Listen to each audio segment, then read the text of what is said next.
Game 11 of the World Chess Championship finished up today. Nepomniachtchi had the white pieces.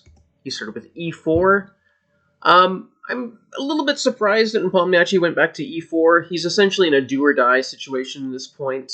He hasn't gotten anything at all with the white pieces with playing 1e4. But he got a genuinely interesting position on the board after playing the English last time with the white pieces. But at least here he had a deviation planned, because in all the Spanishes that he played against Carlsen, he got basically nothing with the white pieces. But e4, e5, of course, Carlsen, this has been very successful for him so far in this match. There's no reason to switch. And we get the Italian. I'm 37. When I was coming up in chess in the 90s and the early 2000s, this opening was basically dead. This was an opening that you saw in like a footnote of an MCO. And all of the noted games were either a couple of Karpov games from the 70s or like super old games from the 20s and 30s. It had just been a theoretically dead opening for quite a long time. Anand in 2008, 2009, and 2010 brought this opening back to the fore. The Spanish had really stagnated after the introduction of the Berlin, and Anand basically resurrected the Italian and sort of forged it back into a modern positional opening where white's still getting a lot of the same central structures as you would get in the Spanish, without allowing the opportunity for black to kill off play with the Berlin.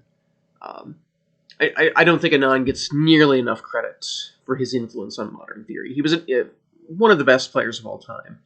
But you tend to think of a player like Kramnik as being one of the greatest theoreticians. It's hard to imagine modern theory without Anand either. But the Italian has become just as good as way as getting that sort of slower Spanish c3, d3 central structure as the Spanish itself. So bishop c4 avoids all the boring ways to kill the game that black has. Knight f6. This allows white the opportunity to play some really sharp, interesting, and very old positions. This is the two knights. And for those that came up in chess at a certain age, especially in the United States, this leads to some positions that are very well known to heart. Bishop c5 is the Gyoko piano, and this is sort of the most reliable way for black to get to the modern Italian positions that we see nowadays. c3 is the main move. Knight f6. d3 is the modern move. d4 would be... This is literally as old as the hills. This position here was seen in manuscripts by Greco from 1620. So we're talking about positions that have been analyzed since the dawn of the modern rules of chess. And when I mean in the modern rules of chess, I mean the queen being able to move as it does. That was an innovation of the 1400s. So we're talking about positions that have been analyzed since that time. Bishop b4. Knight c3. This is the Mahler attack.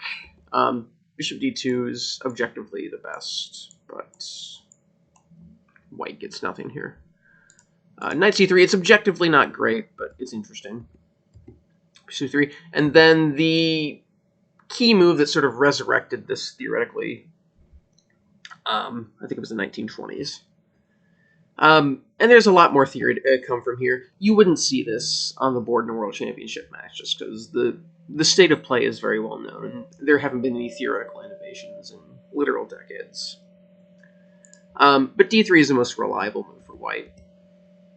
And white's getting a position like we see in the game. Except black didn't allow white an opportunity on this move. So Nepomniachtchi plays d3. The knight f6 move where it allows white the opportunity to play knight g5. And I would be very fascinated to see what choice Carlsen would have against this. So this move starts the two knights proper, and this was given by Siegbert Tarasch, as his choice for white knight f6 was a poor move order. d5 is sort of universally agreed, or is universally agreed nearly, to be the best move here. Bishop c5. I hate to give this a question mark, because I know there's some Wilkes-Barre fans out there that'll probably pick at my house with flaming pitchforks. Objectively, so this is the Wilkes-Barre. This is an incredibly sharp gambit continuation. Objectively, this is not good. I'm sorry. I'm sorry. Calm down. I'm sorry. But it leads to such mind-boggling complications that practically Black does very well here, because it's so hard to manage these positions properly. Also, this is called the Traxler, but in America we call it the Wilkes-Barre. These positions are so hard to play, and when you're a specialist as Black, you know all of this theory inside and out. It's such a hobby horse for you that you're going to get so many free points from White players that only have a passing familiarity with these positions, which is one reason why d3 is sort of the practical choice, because it avoids all of this silly nonsense. So Wilkes-Barre, the easiest way for White to get an advantage, Bishop x f7. This knight x f7 leads to the full-on crazy house positions, and Black's actually doing quite well here. Bishop x7 practically, the theory continues from here. White's just up a pawn. Black does have some compensation for sure, but White's just up a pawn. d5 is the main classical continuation. Knight a5 is the main move here. b5 was seen a lot, and this is older theory as well. This was also seen in correspondence chess a lot, but this has mostly been given up nowadays. White scores incredibly well from here, and is objectively winning. So both theoretically and practically, this is a terrible choice for Black. Knight a5 is the main two knights continuation. So this is a gambit continuation, but Black actually has very good compensation here. He's got the only central pawn left. Both the bishop on d3 and the knight on g5 are quite awkward. Black has easy development follow-ups here. I think Black has full compensation for the pawn here. This actually, Carlsen actually played this as Black quite recently, and got a quite good position from it. So I'd be very curious to see if he would have continued with that line, playing d5 and then a5. But we didn't get a chance to find out. Nepomniachtchi played d3, which dodges everything. And we just find ourselves back in the Gyoko piano. So in some ways, this is a more efficient Spanish for White. So this bishop is on the diagonal it wants to be anyways, the a2 to g8 diagonal, aiming at the key f7 square, which in e4, e5 openings, the f7 and f2 points are sort of the most critical points.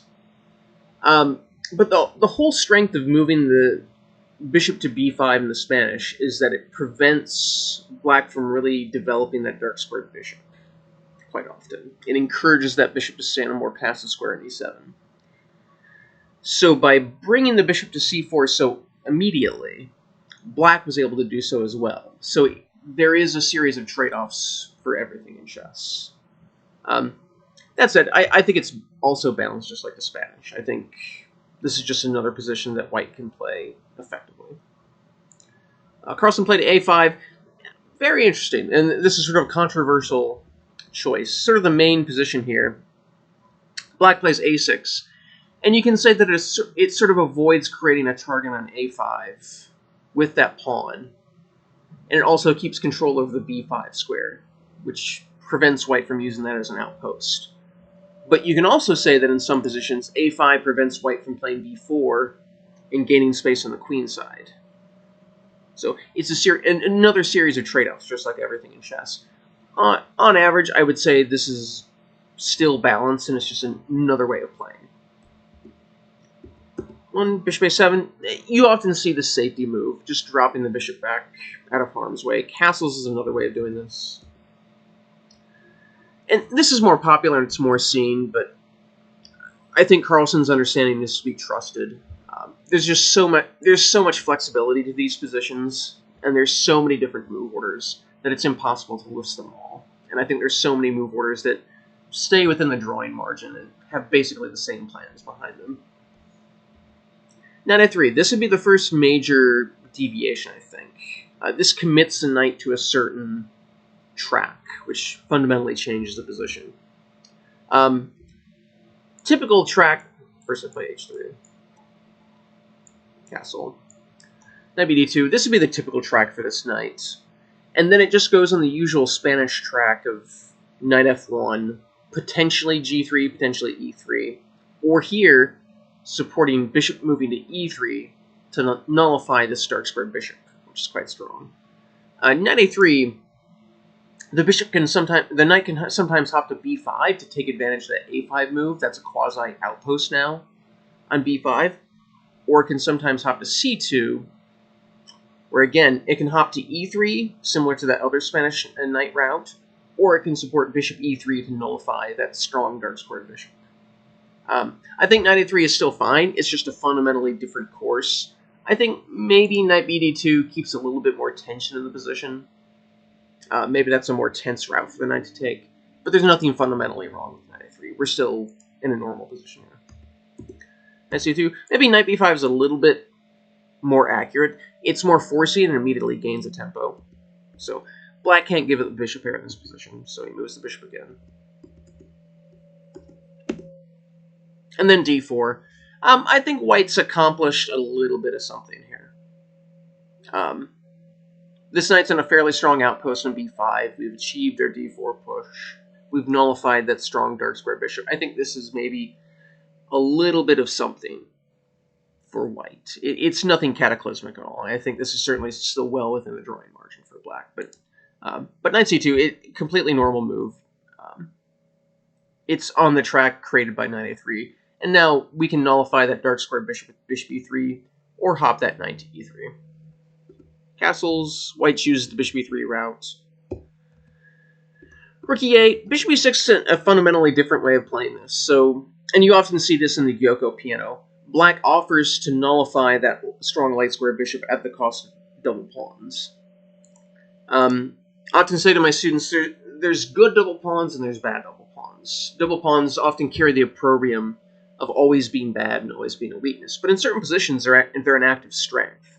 Here, I would say these doubled e-pawns are an act of strength. They control more central squares. This pawn on e6 helps support the eventual d5 break. And these pawns aren't weak at all. They're not they're not in an open file where they can be targeted immediately. In fact, I think bishop e3 is the better move, not taking an e6. And, I mean, this is a balanced and normal position. I think this is definitely headed towards liquidation, because we've already gotten both pairs of bishops off the board, which means a lot of the dynamism has been taken out of the position. But rook e8. a4 is sort of maybe preventing a4 from black nailing down the b5 square as a permanent quasi-outpost. Rook e6, I think fe is also legitimate. Yeah, I mean, I think this would be the move that Carlsen would play if he needed a win to try to add some more positional instability. One way could go something like this. I think this is still balanced, but this is definitely much sharper and much more imbalanced. And I think up 3 points, there's no reason for Carlsen to go for anything like this. You know, his goal, first of all, is to draw this game and get one game closer to retaining the World Championship. If he were a point behind, and this was one of the last games, or if this were a tournament game and you were just looking to move up the ladder or add to the score, maybe he would have taken an e6 with a pawn. But rook x e6 is certainly perfectly good. b6. h3, queen c2, maybe... I don't want to say this is better, because this is certainly still equal. But maybe this is a way for Nepomniachtchi to try to keep more tension in the position and try to grind for something. I mean, more than likely, this is going to just end in a draw. But you can see white has a little bit of a grip in the position. You know, the pawns have excellent control over d5 and b5, which are typically black's main pawn breaks in this position. And then white can just maneuver with his knights to better squares. Again, this should just be a draw. But it's maybe a little bit of something to grind for. But h3 doesn't fundamentally do much. d8, knight g4. So at least here, the pawn controls the f5 square a little bit, but black achieves d5, which is generally once black achieves d5 in an e4 opening, he's doing quite well. d4, if the knight takes, white has the slightly worse side of a draw here. The king can come to the center to help support this slightly tender d-pawn. d4 tries to keep a little bit of tension in the position. And this is the point where you could definitely tell that Nepomniachtchi was sort of overreaching to try to keep intrigue in the position. Because once black gets d5 in, the overwhelming most likely result is that just things get liquidated down. So d4 itself definitely looks to keep intrigue in the position. Takes in d4, objectively just the best is to just trade off. And they'd be able to shake hands here within a few moves so they can find a repetition. But you could start to tell here that Nepomniachtchi had lost all sense of objectivity. I mean, objectively, when you think about it in a game theory sort of way, he should go all out here. And he's down 3 points. This is one of his last whites. Any sort of draw basically comes one step closer to ending the match. But it's hard to talk about the decision without talking about the other decisions he's made in the past 4 games. His sense of objectivity and stability has just been completely shattered by Game 6. So it's hard to talk about any sort of decisions he's making without going back to those other decisions since in Game 6. Rook f4. This rook a little bit reminds me of the wayward rook from the Tarash Lasker game. The rook is actually quite safe here, and it's just helping pressure white's position. And g3, and I mean this is you hate to see a great player like Nepomniachtchi play a move like this. I mean, objectively, it's terrible. Like, it doesn't even come close to... It doesn't even create complications in the position. Like, it creates a few complications, but the complications are all about how black is choosing how to win the game. I mean, it doesn't even create chances for white. It just sort of... Yeah, I mean, it's just a complete collapse of objectivity and stability for Nepomniachtchi, and it's really sad at this point. I mean, obviously white should just trade down. And, I mean, at least here, you draw the game. There's no point in overstretching yourself. I mean, g3 doesn't even create an interesting position. It would be one thing if this move were objectively losing, but leads to hair-raising complications where you have good chances for an attack against the enemy king. But it creates a very simple position where your king is the one that's being checkmated. You're at a loss to explain these decisions. I mean, if again, for reference, I'm 2400. If I played this move, I would feel terrible about myself. If an expert played this move, I would be stunned. It's startling to see this. So, of course, black just takes an e3. I mean, this is the only move. I mean, if black retreats, then white's a pawn up and going to win. But dxe3 is not complicated. I mean, you get to this position, and if I were white, I would see this position. I would see the best I'm getting out of this is some sort of miracle where I force black to commit perpetual. But just seeing this position, when I was watching the game on the live stream, I saw this position in my head after Nepomniachtchi played g3. I said, well, that's either going to be some sort of maiden attack, or at best, I escape into a horrible endgame, or some sort of horrible perpetual. I just don't... In the press conference, Nepomniachtchi didn't really describe his decision-making here. It's just completely baffling. Queen h3. Knight f5. Just really shocked that Carlsen chose this, because you can say that he's having a safety-first approach, because his goal is to win the match, but this isn't even unsafe for black. Take an e2. Of course, if the king takes, we just win the queen. That's crushing. So queen takes, and then just rook left over. I don't know, and again, they didn't explain their decision making in the conference, but I don't understand why Carlsen avoided this. This isn't complicated. In fact, this is the most straightforward way to win. So yeah, knight f5 is very strange. d6, I mean, this is just sort of a desperation move. Knight h4 is still winning, but again, it's not the most clinical. Queen g4 is the tidiest. King f1, king h1, knight h4, we're threatening mate on g2. And then knight f3, this creates the threat of queen h3. So white's forced to create a way to block on h2. And then just rook x d6. If the rook takes, we just mate. But then black can just continue to build with rook g6, then queen g1, mate.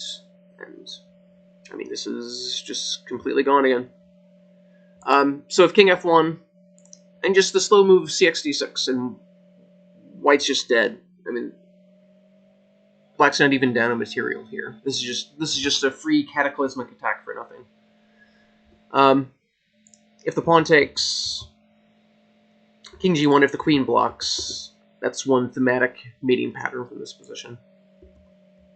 Knight x d3, and here black has a choice between a rook ending 2 pawns up, or we can just keep the queens on and continue the mating attack. That's a fairly enviable choice. So again, Carlsen isn't the tidiest with his conversion. It's good enough. So fxe, queen g3.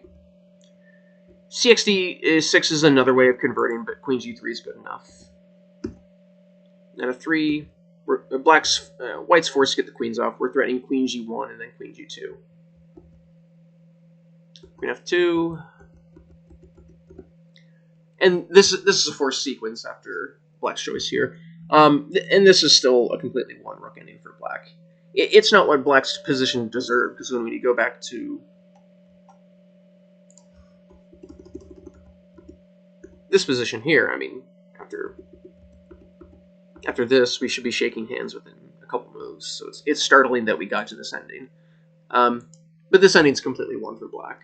Some rook endings can be very complicated, but not this one. Even if you took away black's extra passed h-pawn, this would still be a better rook ending for black, because he's got the active rook. It owns the open d-file. This rook in e1 is quite passive. But the fact that black not only has an extra pawn, but it's the outside passed pawn that can sort of hold white's pieces in place. This is just completely winning rook ending. So king f3. When you're playing a rook ending, one of the goals is to get your rook to the enemy's second rank. So Carlsen gets his rook active, and that makes white's rook even more passive here. g6, just sort of creating a path for the black king to get into the game, helping protect h5 when it happens. b4, black takes. It's not too late for black to go wrong here. Rook a2 would be a very big mistake. c5. And this is far too complex. I think black is still better here, but I think this is... it's too complex to give a concrete evaluation. I would guess that with correct play, this might be a draw now. Because suddenly white's rook is completely activated, and it's the active one in the position. White's king is more active. This king is still stuck in g8. And white's got this passed c-pawn with which to gain counterplay. As black, there's no reason to allow this. You get to this position, you see that it's too far gone. AXB4 just keeps complete control over the position. Rook xb4. If the pawn takes, then we just play rook a2. And now that a pawn is just dropping off, and black will be up 2 pawns. So rook xb4. Rook a2, this controls the a5 pawn break. White was looking to play a5, and then break his rook to the 7th rank. So that controls that. King e4, and then h5. We're controlling all of white's activity. We've prevented a5. So now black just gets his h-pawn moving. This is, as usual, this is perfect technique from Carlsen.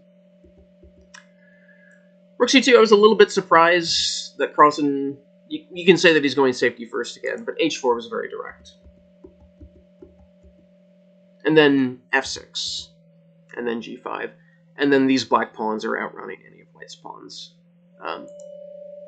But Carlsen's just keeping control over the position with something a little bit more quiet. Rook b3, if c4, again, we do the same race. And then g5, g4. Again, the black pawns are much faster than anything white can do. h4, h3, h2. Again, material's theoretically even here, but this pass pawn on h2 is crushing.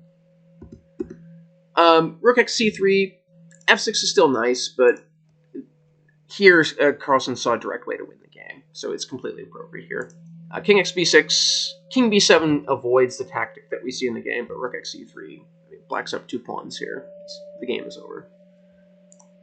Rook b3, and rook endings often see these sorts of tactics and reflects, so the pass pawn can queen, and here it's very thematic. Queen e7, king g7, I mean, that is the reason for which queen g7 has been played. That would not be a move that Magnus Carlsen would make, so king g7 just avoids all of that. And after queen c5, Nepomniachtchi finally resigned here. I mean, everything is dropping off. A pawn's dropping off, E pawn's dropping off. This is quite dead.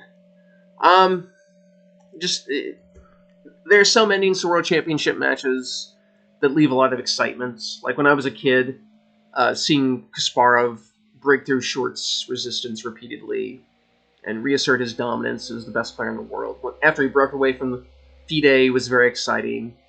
Seeing Kasparov defeat Anand decisively was very exciting. Seeing Kramnik finally break through Kasparov in a match was incredibly exciting. This match really just leaves a feeling of sadness that we missed out on seeing something special. The first 5 games, or the first 6 games, were very hard fought, were the sort of standard that you see at a World Championship level. Game 6 is one of the best games in World Championship history of all time, in my opinion. It was incredibly hard fought. It was a credit to both players.